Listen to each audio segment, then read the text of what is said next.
Zinc lozenges can either 1. Greatly reduce the duration of your cold, 2. Do nothing, or 3. Actually add time to the duration of your cold. This is dependent upon formulation, and almost all of what is being commercially sold and purchased is either doing nothing or potentially increasing the number of days you experience cold symptoms. One study on zinc lozenges showed on average a 7-day decrease for cold duration, and multiple other studies showed 3 to 4 day reductions compared to placebo. But there are many other studies showing no effect, and it all comes down to zinc ion availability. By the end of this video, you will know exactly how to purchase the right zinc lozenges and how to take them properly to stop the cold dead in its tracks. Let's first start with why people use zinc lozenges for colds. Colds are upper respiratory tract infections. They stay within the upper respiratory tract, so sinuses, nose, throat. Orally ingested zinc is not that effective because it is digested in the stomach. Zinc lozenges dissolve in the mouth and release zinc locally. This zinc then coats the tissue and keeps the virus from binding to cells and attaches to cells, slowing down the replication of the virus within the cells. So a slowdown of spread and replication. The problem comes when the zinc supplement doesn't release free zinc, doing nothing, or even worse, pulling free zinc from your localized tissue, thereby creating a deficiency, leaving you off worse than you would have been. There are 2 zincs that are viable, assuming they don't have certain additives, which unfortunately are common in these lozenges: zinc acetate and zinc gluconate. Everything else essentially releases almost no free zinc because the bond is too strong to be broken up in the saliva. These forms are meant to be broken up in the stomach, so they're meant for oral digestion. This would be zinc biglycinate, zinc picolate, zinc citrate, essentially every other form of zinc besides the 2 I mentioned, zinc acetate and zinc gluconate.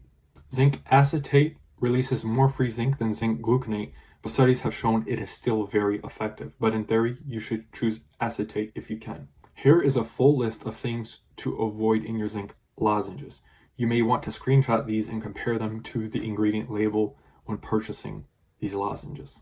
These additives, and especially the first 3, will bind to the zinc and when locally released, will pull away existing free zinc from the tissue, creating a localized deficiency and possibly increasing the days you are sick. The first 3 are the absolute worst: citric acid, tartaric acid, and malic acid. Stay away from these.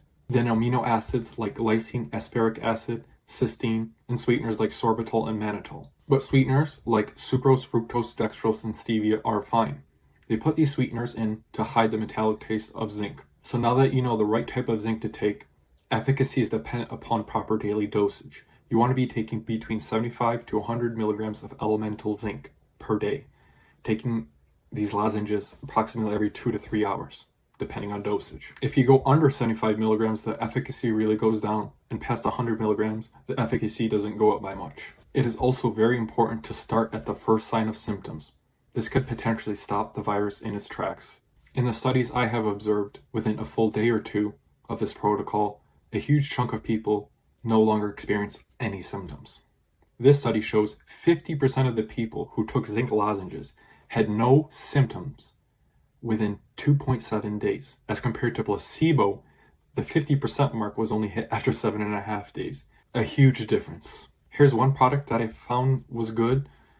It's from Life Extension. It's zinc acetate, but they also sell a zinc gluconate zinc lozenge. Stay away from that one because it has citric acid. If I find any other good products, I will comment them down below. You have now possibly found the best way to reduce the duration of your cold.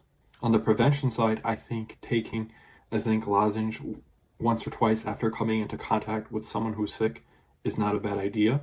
And if you're interested in learning more about supplements, you could go to our website, labtestedsupplements.com.